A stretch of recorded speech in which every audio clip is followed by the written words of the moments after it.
Sekejap. Hold on.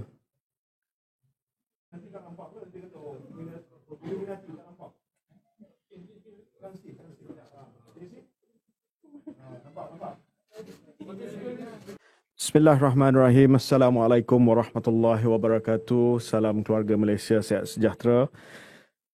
Bersama dengan saya Yang Bahagia Tan Sri Datuk Seri Dr. Noor Hisham bin Abdullah, Ketua Pengarah Kesihatan. Hari ini ada beberapa pengumuman yang ingin disampaikan yang berhubung dengan beberapa perkara. Pertama, status ataupun perkembangan semasa varian Omicron. Kedua, status penangguhan perjalanan mengerjakan umrah. Ketiga, pengukuhan program pemberian dos penggalak. Dan yang keempat, laporan AEFI ataupun kesan adverse selepas imunisasi. Kementerian Kesihatan Malaysia ingin memaklumkan bahawa sebanyak 44 kes positif COVID-19 telah disahkan sebagai varian Omicron melalui jujukan genom penuh yang dijalankan oleh IMR, dan 7 kes positif COVID-19 telah jangkitan tempatan di Sarawak telah disahkan varian Omicron oleh UNIMAS ataupun Universiti Malaysia Sarawak.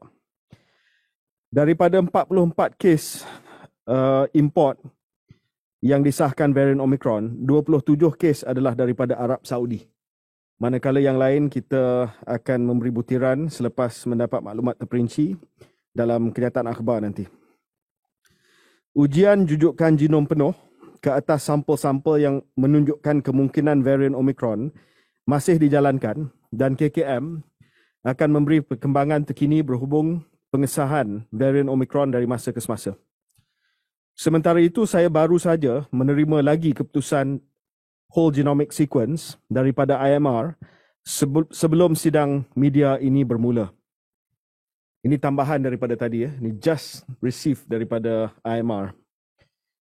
Tadi IMR telah mengesahkan 72 lagi kes positif COVID-19 dengan varian Omicron, dan 59 daripadanya adalah pengembara yang kembali daripada Arab Saudi.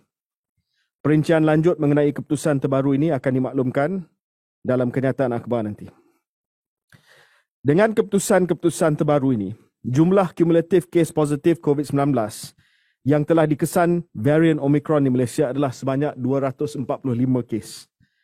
Daripada jumlah ini 233 Daripada 245 kes, jumlah 245 kes, 233 kes merupakan jangkitan import dari luar negara, manakala 12 kes lagi merupakan penularan tempatan. Daripada keseluruhan kes varian Omicron yang dilaporkan, sebanyak 157 ataupun 64% merupakan jemaah umrah. KKM juga ingin memaklumkan bahawa hasil ujian PCR genotyping assay yang dijalankan oleh IMR ke atas 1,774 kes positif di kalangan pengembara yang tiba di Malaysia bagi tempoh 1 hingga 31 Disember mendapati 1,220 iaitu 69% sampel menunjukkan berkemungkinan presumptive varian Omicron. Daripada jumlah ini, 928 ataupun 76% melibatkan sampel pengembara yang tiba dari Arab Saudi. Saya nak jelaskan di sini ya, ada tuduhan yang menyatakan bahawa ada tindakan pilih kasih hanya kepada pengembara yang kembali daripada Arab Saudi, jemaah umrah, dan tempat lain dikecualikan tindakan. Saya nak bagi data pengembara positif COVID-19 ya, yang dikesan di pintu masuk antarabangsa pada minggu epidemiologi ke-52. Dalam bahasa mudah, minggu epidemiologi 52 adalah minggu terakhir tahun 2021. minggu terakhir bulan Disember tahun 2021.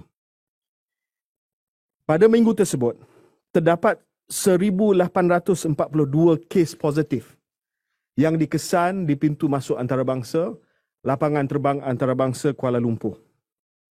Daripada 1,842, 85% ataupun 1,558 adalah pengembara yang kembali daripada Arab Saudi.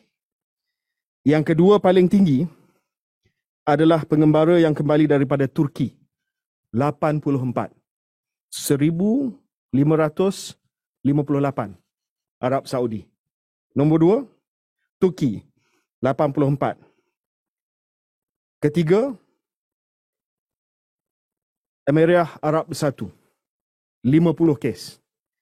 Keempat, United Kingdom, 47 kes.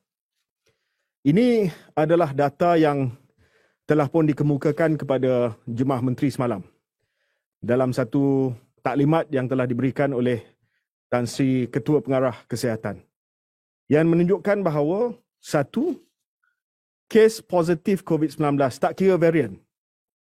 Yang paling banyak yang kita kesan di pintu masuk antarabangsa, lapangan terbang antarabangsa Kuala Lumpur adalah pengembara yang kembali daripada Arab Saudi, jemaah umrah. Yang kedua, daripada kes-kes tersebut, varian Omicron paling banyak datang daripada pengembara yang kembali daripada Arab Saudi yang telah mengerjakan ibadah umrah. Itu fakta dia. Itulah sebab Kementerian Kesihatan Malaysia telah membuat keputusan untuk kita tangguhkan sementara sahaja ibadah umrah bagi kita memperlahankan penularan jangkitan COVID-19 terutamanya yang melibatkan varian Omicron. Di sini saya nak tunjukkan bahawa ada satu kes di mana kalau kita melihat satu kes yang sangat-sangat membimbangkan, iaitu yang melibatkan 91 jemaah umrah daripada satu syarikat pelancongan ataupun ejen pelancongan. 55 daripada 91 ini telah pun dikesan positif sewaktu ujian pra-pelepasan di Arab Saudi. Mereka diisolasi di sebuah hotel di Arab Saudi. 36 daripada kumpulan ini yang pergi pakej yang sama adalah kontak rapat sebab mereka satu pakej. Tetapi mereka dibenarkan untuk naik pesawat dan balik ke Malaysia. Kontak rapat tidak diasingkan. Kontak rapat kepada kes positif dalam kes yang kita nak tunjuk ni tidak diasingkan. Dan apabila mereka kembali ke Malaysia, 24 daripada mereka sah positif COVID-19. Dan daripada 24, presumptive Omicron 4. Jadi ini adalah satu lagi sebab kenapa keputusan dibuat untuk tangguhkan dahulu umrah supaya kita dapat perketatkan lagi SOP. Contoh kontak rapat. Ada SOP tertentu supaya mereka tidak dibenarkan terus balik. Dan akhirnya, bila ketibaan, positif. Ataupun bila ujian hari kelima, positif. Saya ingin mengingatkan agar individu yang telah diarahkan menjalani kuarantin wajib di tempat kediaman atau rumah untuk terus mematuhi arahan tersebut. Kekal dalam bilik berasingan dan tidak bertemu dengan ahli rumah atau individu yang lain. Kegagalan mematuhi arahan ini boleh menyebabkan penularan jangkitan COVID-19 termasuk varian Omicron kepada ahli keluarga dalam komuniti dan dalam komuniti. KKM menyarankan kepada individu yang layak menerima vaksin COVID-19 supaya mendapatkan dos penggalak bagi mencapai tahap imuniti yang optimum. Ya, ini perkara yang saya nak jelaskan juga. Kita ada beberapa kluster Omicron yang melibatkan kes indeks yang pulang daripada Arab Saudi. Ada kluster Omicron dan ada juga kluster bukan Omicron, mungkin kluster Delta. saya nak ambil contoh, ya. Contoh kluster yang telah merebak di Negeri Pahang, di Rompin. Ya.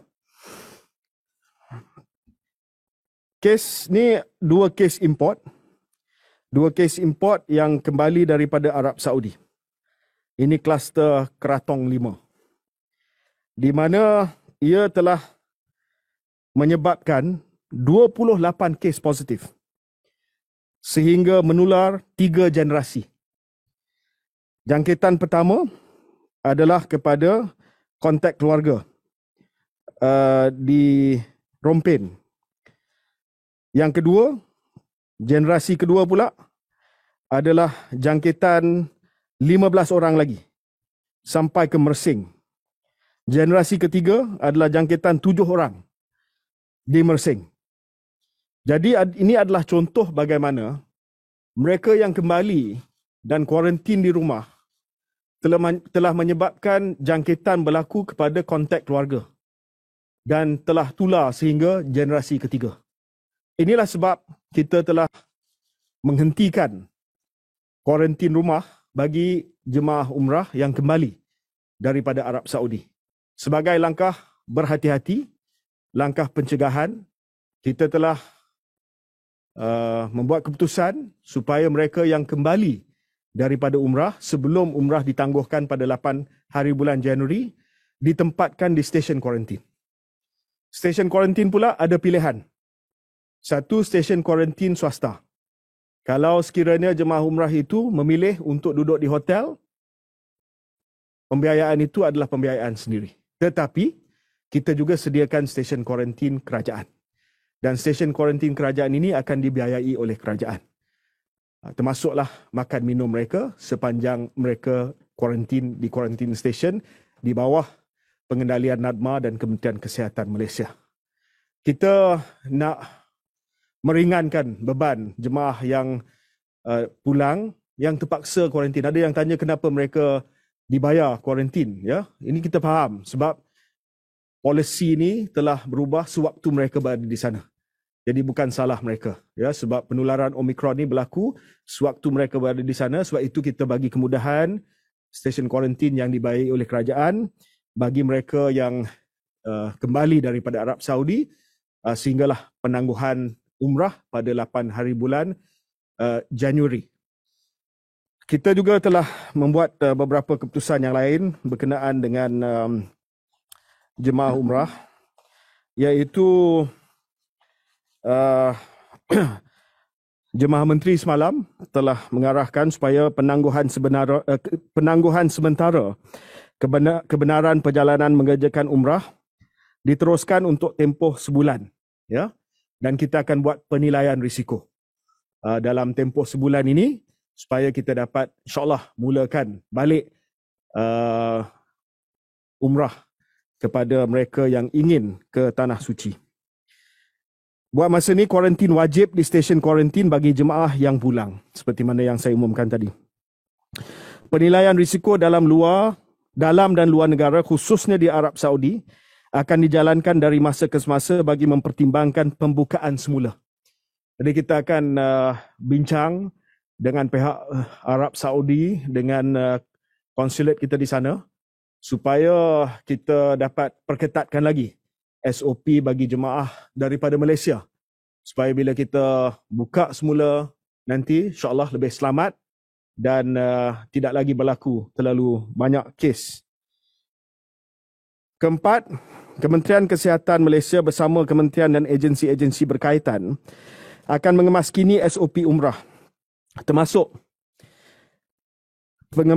pengambilan dos penggalak sebagai syarat mengerjakan umrah, pengurusan kes dan kontak rapat di Arab Saudi, pemantauan status kesihatan jemaah umrah di Arab Saudi, memperkukuhkan tanggungjawab kepada agensi pelancongan, memastikan pematuhan SOP umrah oleh jemaah dan petugas umrah, melaporkan kes positif serta kontak rapat kepada pihak KKM di Malaysia. Saya juga ingin mengumumkan berdasarkan kepada siasatan awal Kementerian Kesihatan Malaysia KKM terhadap jemaah umrah. Kita dapati bahawa daripada 122 pengembara positif varian Omicron yang kembali daripada Arab Saudi, 14 tiada vaksinasi. Jadi di sini ada sedikit ketidakpatuhan kepada SOP sebab hanya mereka yang divaksinasi sahaja sepatutnya dibenarkan pergi. Jadi perkara-perkara ini akan kita bincang dengan kementerian-kementerian supaya ejen-ejen pelancongan ini dapat patuh dengan syarat yang kita letakkan 14% unvaccinated. Saya telah bincang dengan Menteri Pelancongan dan juga Menteri Pengangkutan tadi. Sebab ramai yang terkesan disebabkan penangguhan perjalanan umrah. Jadi MOTAC akan bincang dengan ejen-ejen pelancongan untuk kita cari kaedah bagaimana kita dapat menjadualkan semula mungkin umrah mereka, dan juga Kementerian Pengangkutan akan bincang penjadualan semula pesawat-pesawat penerbangan charter flight yang telah tertangguh disebabkan keputusan daripada kerajaan. Perkara ini kita akan melihat dengan serius supaya mereka yang terkesan daripada keputusan ini mungkin dapat dijadualkan semula ataupun akan dapat pembayaran balik. Perkara ini akan dibincang bersama dengan MOTAC dan juga bersama dengan Kementerian Pengangkutan. Saya cuma nak rujuk satu lagi perkara yang agak membimbangkan. Ini supaya orang ramai memahami kenapa kita buat keputusan, sebab masih lagi menjadi perbualan hangat di pasaran. Kita ambil ujian hari pertama dan hari kelima. Sepatutnya jumlah positif di ujian hari pertama dan hari kelima tidaklah tinggi sangat sebab mereka buat ujian pra-pelepasan, pre-departure testing, 2 hari sebelum mereka berlepas ke Malaysia. Memang kita ada kes-kes yang mana mereka buat ujian pra-pelepasan 2 hari sebelum mereka berlepas, mereka terjangkit ataupun dijangkiti COVID sebelum mereka berlepas ataupun dijangkiti dalam pesawat. Tapi kalau kita tengok di sini, daripada 1 Disember hingga 4 Januari, ujian hari pertama yang positif daripada Arab Saudi 1,303. 1,303. Pre-departure negative, on arrival positif. Ujian hari kelima, orang yang lain, ini bukan orang yang positif ujian hari pertama, 1,260 positif pada hari kelima. Jadi ini menunjukkan bahawa pre-departure test ataupun ujian pra-pelepasan di Arab Saudi tidak kesan kes-kes ini. Dan kalau kita tidak buat keputusan untuk kuarantin dan untuk tangguhkan kes, maka kita akan melihat gelombang Omicron yang jauh lebih tinggi. Kita telah buat simulation kepada Omicron sekarang ni. Kalau kita boleh tunjuk simulasi tersebut. Simulasi tersebut menunjukkan bahawa ramalan Kementerian Kesihatan Malaysia, sekiranya kita tidak mengambil langkah-langkah pencegahan seperti penangguhan kepada umrah, penangguhan sementara, dan juga langkah-langkah kuarantin dan sebagainya, kita akan melihat kes melonjak naik pada bulan bermula daripada bulan Januari hingga bulan Februari ini kepada lebih daripada 15,000 kes hari. Ini adalah SIER model, Daily Observed and Forecast Case. Dan kalau kita tengok forecast case kita, kalau R0 pada paras 0.95, ia akan mengikut color biru muda. Kalau ia naik kepada 1.2, ia akan meningkat kepada 10,000. Kalau R0 kita 1.6, R0 di UK adalah 3 pada kemuncak dia. Kita ambil 50% lah. Kalau R0 kita adalah 1.6, na'udzubillah, kes akan melonjak naik kepada lebih daripada 30,000 sehari. Setakat ini kita dapati bahawa Omicron adalah satu jangkitan yang tidak seteruk varian Delta. Tetapi bila kes kita naik sampai 30,000, Walaupun kebanyakan kes adalah kategori 1 ataupun 2, tetapi kemasukan kita ke hospital juga akan meningkat. Dan sistem kesihatan kita baru saja nak pulih. Saya nak maklumkan kepada orang ramai ya, bahawa berdasarkan kepada data yang kita kumpul pada 30 September, terdapat 57,355 kes backlog di hospital KKM. 53,785 surgical backlog, 3,570 medical based backlog. Dan sehingga 30 Oktober, kita telah kurangkan backlog kepada 52,189. Backlog ni maksudnya pembedahan itu tak dapat dibuat. Sebab waktu tu hospital kita semua layan COVID saja.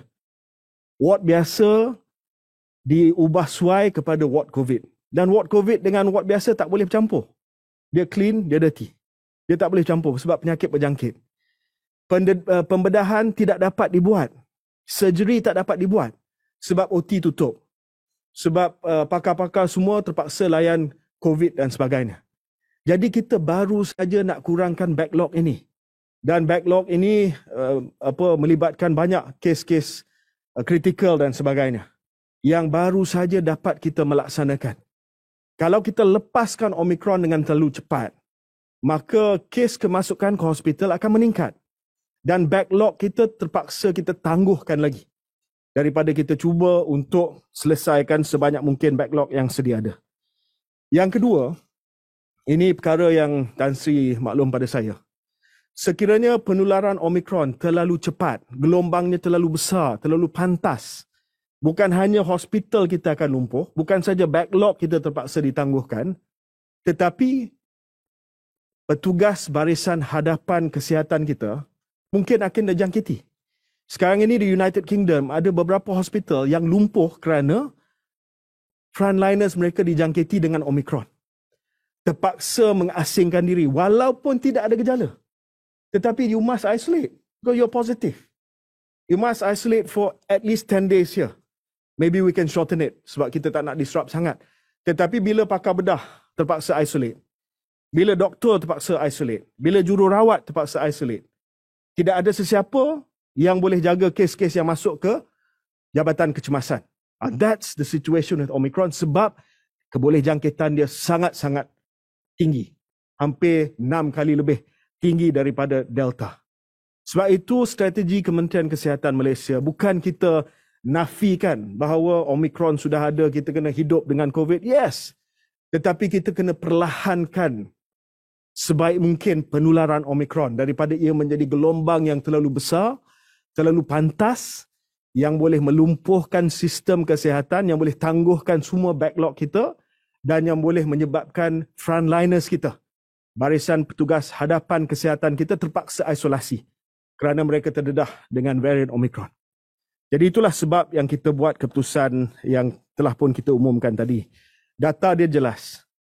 The single biggest source of imported cases, Omicron and otherwise, datang daripada Arab Saudi. Datang daripada jemaah umrah. Kalau sekiranya data menunjukkan bahawa jumlah yang paling ramai datang daripada London, sekatan kepada London. Sekatan kuarantin kepada London. Kalau Timbuktu, Timbuktu. Kalau Hawaii, Hawaii. But the data is clearly showing us it's coming from one particular source. Jadi kalau Kementerian Kesihatan tidak bertindak atas data tersebut, maka kita tidak akan dapat perlahankan gelombang Omicron yang pasti akan datang, yang cuba kita perlahankan sebaik mungkin. Saya juga ingin memberi beberapa update berkenaan dengan program dos penggalak kita. Setakat ini, alhamdulillah kita dah mencapai 30% daripada 30% daripada golongan dewasa telah menerima dos penggalak mereka. Bagi warga emas, warga emas elderly, 52% daripada warga emas telah menerima dos penggalak mereka. Ini adalah satu pencapaian yang baik insyaAllah, dan kita akan terus minta supaya mereka yang sudah dapat appointment ataupun boleh buat pendaftaran dengan klinik-klinik swasta untuk dapat vaksinasi dos penggalak mereka. Saya juga ingin memaklumkan bahawa berdasarkan kepada kajian yang telah pun kita buat, tetapi kajian ini belum lagi mendapati sampel yang cukup besar, tetapi mungkin baik juga saya memaklumkan kajian ini. Kajian yang telah dilaksanakan oleh Institut Kesihatan Negara menunjukkan bahawa weighted infection rate, iaitu kadar jangkitan kepada mereka yang menerima dos penggalak adalah sangat-sangat rendah berbanding dengan mereka yang tidak mendapat dos penggalak. Sebagai contoh, kalau kita terima 2 dos Sinovac, iaitu siri primer, 2 dos Sinovac, kita punya weighted infection rate per 100,000 is 2,088. Tapi kalau kita terima dos penggalak Pfizer, Sinovac Pfizer macam saya, dia punya weighted infection rate 500 per 100,000. Jadi menurun, ya, dia punya infection rate sangat menurun. Dan data ini akan kita umumkan oleh Dr. Kalarasu bila ujian ini telah pun dimuktamadkan. Tapi setakat ini kita melihat bahawa kesan dia adalah sangat-sangat baik. Saya juga ingin maklumkan bahawa semua aktiviti pemberian dos penggalak akan dilakukan melalui janji temu diberikan melalui aplikasi MySejahtera atau SMS. Bagaimanapun, individu boleh menghubungi klinik swasta, GP, General Practitioner, yang disenaraikan di dalam laman sesawang Protect Health untuk mendaftar di dalam senarai menunggu klinik berkenaan. Ramai yang call GP kata boleh saya datang dan mereka boleh dapat janji temu melalui kaedah tersebut. Bagi meningkatkan kapasiti pemberian vaksinasi dos penggalak di Lembah Kelang, 4 PPV integrasi dengan kapasiti yang lebih besar telah dikenal pasti akan mula beroperasi pada 15 Januari 2022. PPV integrasi tersebut adalah PPV World Trade Center, WTC Kuala Lumpur, PPV Axiata Arena di Stadium Nasional Bukit Jalil, PPV IDCC Shah Alam, dan PPV Soka Gakkai, Dewan Soka Gakkai di Kelang. Kita akan memberi janji temu kepada mereka yang akan dihantar ke PPV tersebut dan ini akan meningkatkan lagi jumlah pemberian dos penggalak kita pada bulan Januari, terutamanya di Lembah Kelang, dan kita akan melihat kepada keperluan di bandar-bandar besar yang lain dan sekiranya ada keperluan, kita mungkin juga akan buka PPV integrasi di bandar-bandar besar yang lain. Saya juga ingin maklumkan bahawa kenyataan telah dibuat oleh Tan Sri tadi, pihak berkuasa kawalan dadah Drug Control Authority telah memberikan kelulusan bersyarat kepada beberapa vaksin. Penggunaan vaksin Convidecia ataupun CanSino sebagai dos penggalak kepada individu yang berumur 18 tahun ke atas dengan sela masa 3 hingga 6 bulan selepas menerima dos pertama. CanSino ni single dose vaccine. So now we are approving the booster dose, which can be given 3 to 6 months after you received your primary dose of CanSino. Yang kedua, DCA juga telah meluluskan penggunaan vaksin Pfizer bagi kanak-kanak berusia 3 hingga 11 tahun. 5 hingga 11 tahun. 5 hingga 11 tahun, ya. Dan kita akan umumkan nanti saya dalam perbincangan dengan pihak Pfizer berkenaan dengan jadual penghantaran. Dan hari ini kita telah tubuhkan CITF-C. CITF-A dulu adolescent, CITF-B adalah booster. CITF-A pengusikan oleh Dr. Nur Azmi Ghazali, Timbalan Menteri. Saya CITF-B. CITF-C adalah children. CITF-C, COVID Immunization Task Force C, children, yang akan dipengusikan oleh Datuk Dr. Nur Azmi, Timbalan Menteri. Dan urusnya dia adalah bahagian BPKK, bahagian pembangunan kesihatan keluarga. Mungkin kita akan buat di sekolah, seperti mana yang kita buat vaksinasi untuk kanak-kanak di sekolah. So kita akan umumkan nanti bila kita akan mulakan pemberian dos kepada kanak-kanak kita berusia 5 hingga 11 tahun. Dan yang ketiga kelulusan tadi adalah bagi formulasi baru Pfizer. Vaksin Pfizer ada formulasi baru telah pun diluluskan oleh DCA tadi. Satu perkara lagi yang saya nak sampaikan adalah berkenaan dengan AEFI. Laporan kesan adverse susulan imunisasi vaksin COVID-19 bagi dos penggalak. Ramai yang kata dos penggalak tiba-tiba ada kesan, sampingan dan sebagainya, KKM sembunyikan semua. No, saya nak umumkan bahawa NPRA, Bahagian Regulatory Pharmacy Negara, memantau risiko keselamatan semua vaksin berdaftar yang digunakan di Malaysia, termasuk vaksin COVID-19, melalui pemantauan laporan kesan adverse susulan imunisasi AEFI. Pemonitoran AEFI terus dijalankan semasa program PIK bagi dos penggalak ataupun PIK B. Sejak mulanya PIK sehingga 31 Disember, sejumlah 57 juta lebih vaksin telah diberikan, termasuk pada 31 Disember 5.7 juta dos penggalak. Secara keseluruhannya, sistem pelaporan AEFI NPRA telah menerima sejumlah 24,042 laporan AEFI, termasuk 812 laporan melibatkan dos penggalak vaksin COVID-19.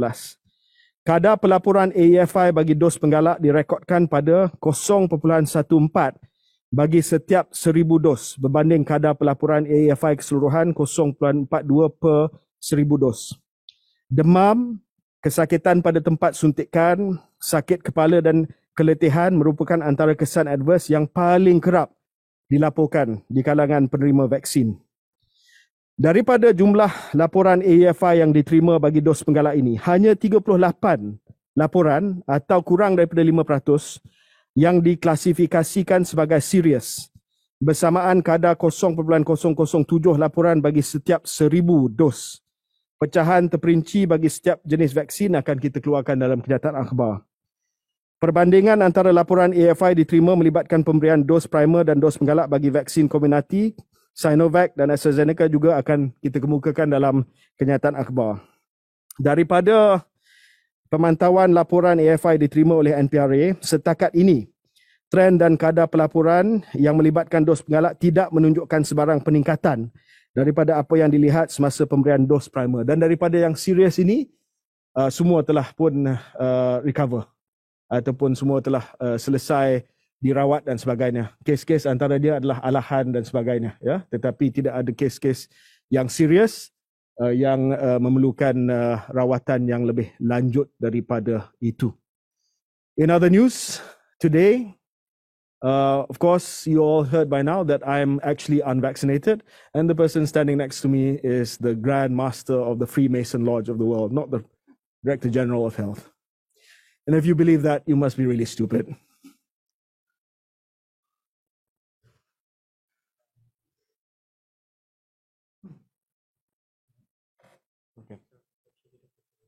Okay.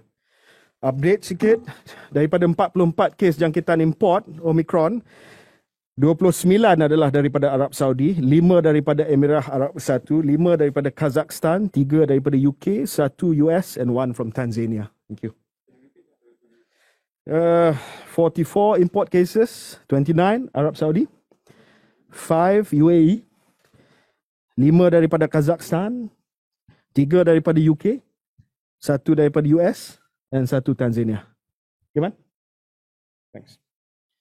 Okay. Yep.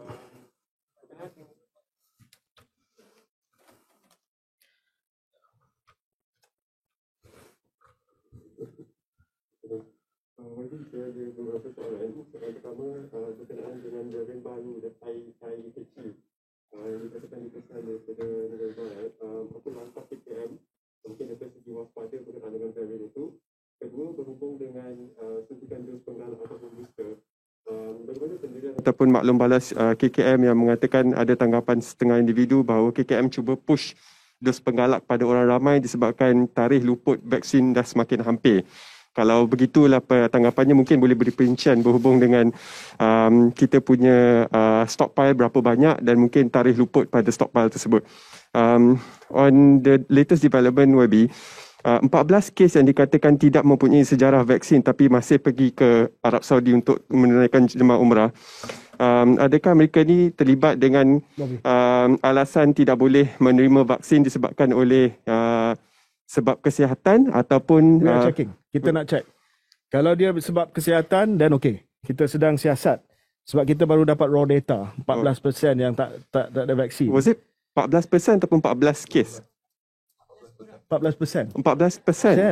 14%. Daripada 1,200 kes tu. Oh, bukan 14 orang.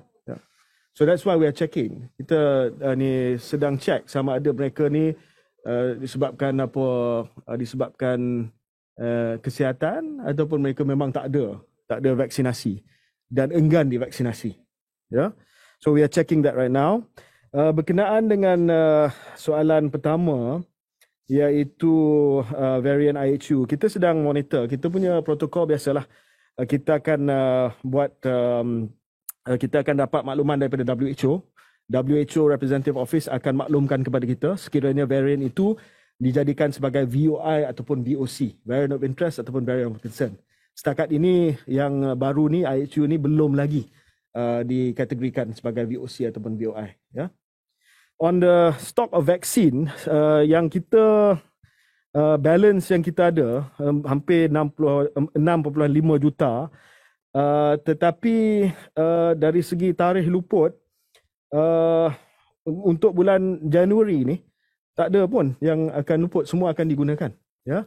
Jadi bukanlah seolah-olah kita nak rush. Memang it's time, 3 to 6 months, and this is the internationally accepted interval period. Lainlah kalau kita sahaja yang buat 3 bulan, negara lain tak buat 3 bulan. Tapi sebahagian besar daripada negara sudah memendekkan sela masa daripada 6 bulan ke 3 bulan. Jadi it's not a question that we are rushing it because want to expire, ya. Kita memang ada dan memang ikut jadual. Okay?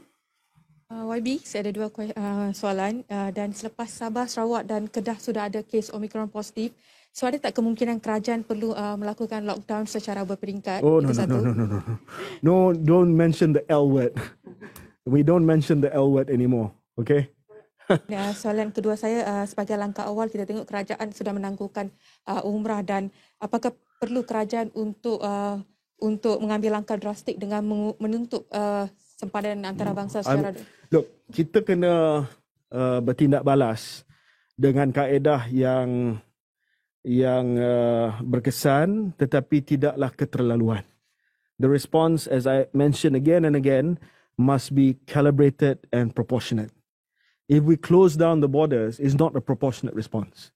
Dan sekarang ini kita buka sempadan sebab ini diperlukan oleh penduduk kita yang belajar di luar negara, yang berniaga di luar negara, dan juga mereka yang nak datang dan berniaga di sini.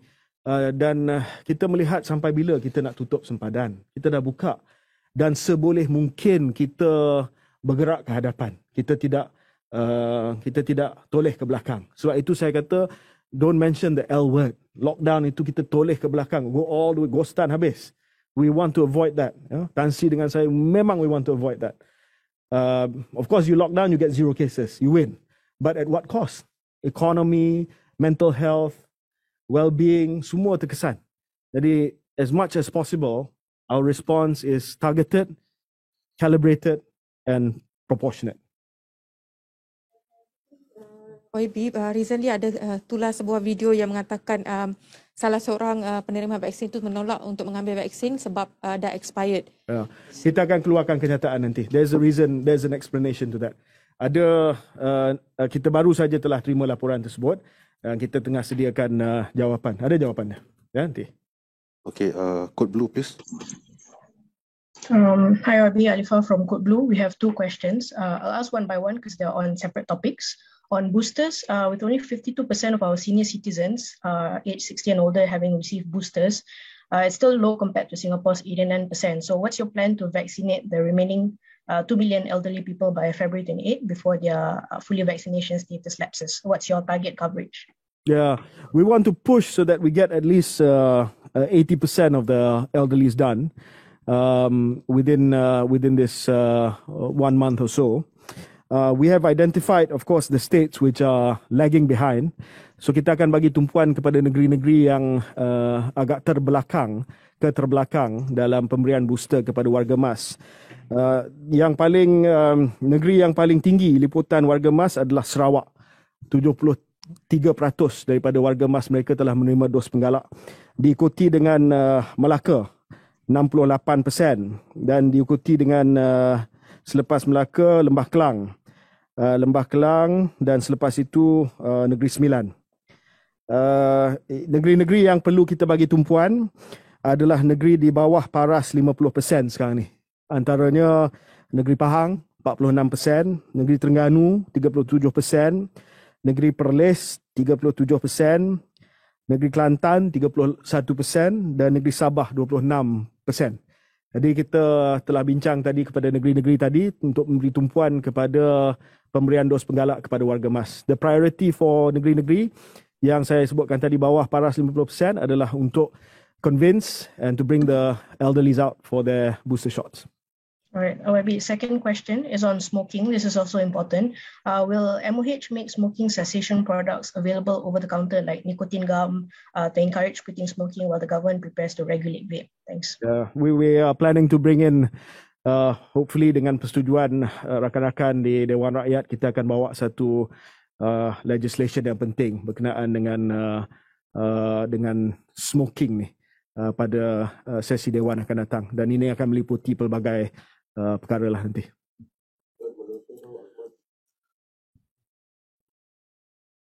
Malaysia dah, Azman, please.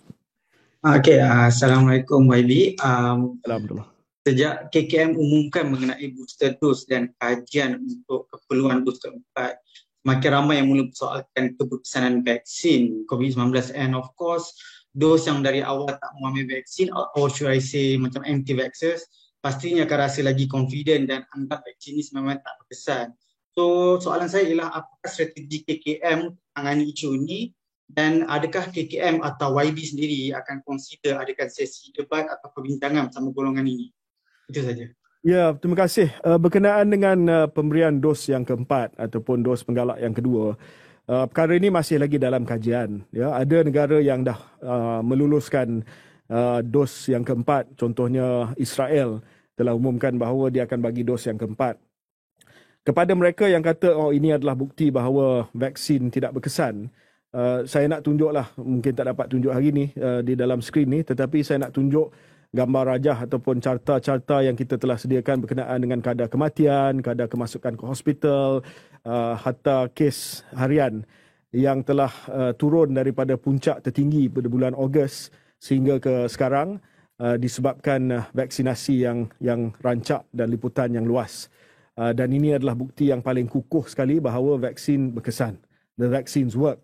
Cuma apa yang kita tak tahu adalah vaksin ini berkesan untuk tempoh berapa lama.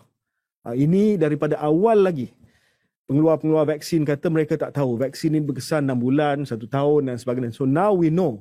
Selepas 6 bulan, kebanyakan daripada vaksin, tahap immunity mereka akan menurun sedikit. Dan dia perlukan sedikit top up untuk tahap imun itu naikkan semula. Ya, jadi sama ada ini akan terus menurun, perlukan top up, kita tak tahu lagi. Kita tak tahu. Dan ini bukanlah bukti seolah-olah agenda anti-vax itu betul. Tidak. Ini adalah bukti bahawa ini adalah sains. Bila keberkesanan itu turun, kita top up balik supaya kita dapat liputan ataupun imunisasi yang optimum. Itu sahaja. Ya. Dan kita akan kemukakan dari masa ke semasa nasihat, data dan juga segala hujah saintifik supaya rakyat memahami bahawa ini adalah keperluan. Mungkin kita boleh buat tidak boleh buat perbandingan apple ke apple, tetapi di setengah negara keperluan untuk mengambil suntikan untuk influenza adalah keperluan tahunan. Perlu diambil suntikan untuk influenza. Sama jugalah seperti sedemikian di mana kita nak kena top up tahap immunity kita dari masa ke semasa untuk COVID-19. Mungkin tidak. Kita tak tahu lagi, kita akan kaji. Baik YB, ada tak senarai ataupun kemaskini senarai negara bersikuh yang terbaru since Omicron dilaporkan 2007? Same. 18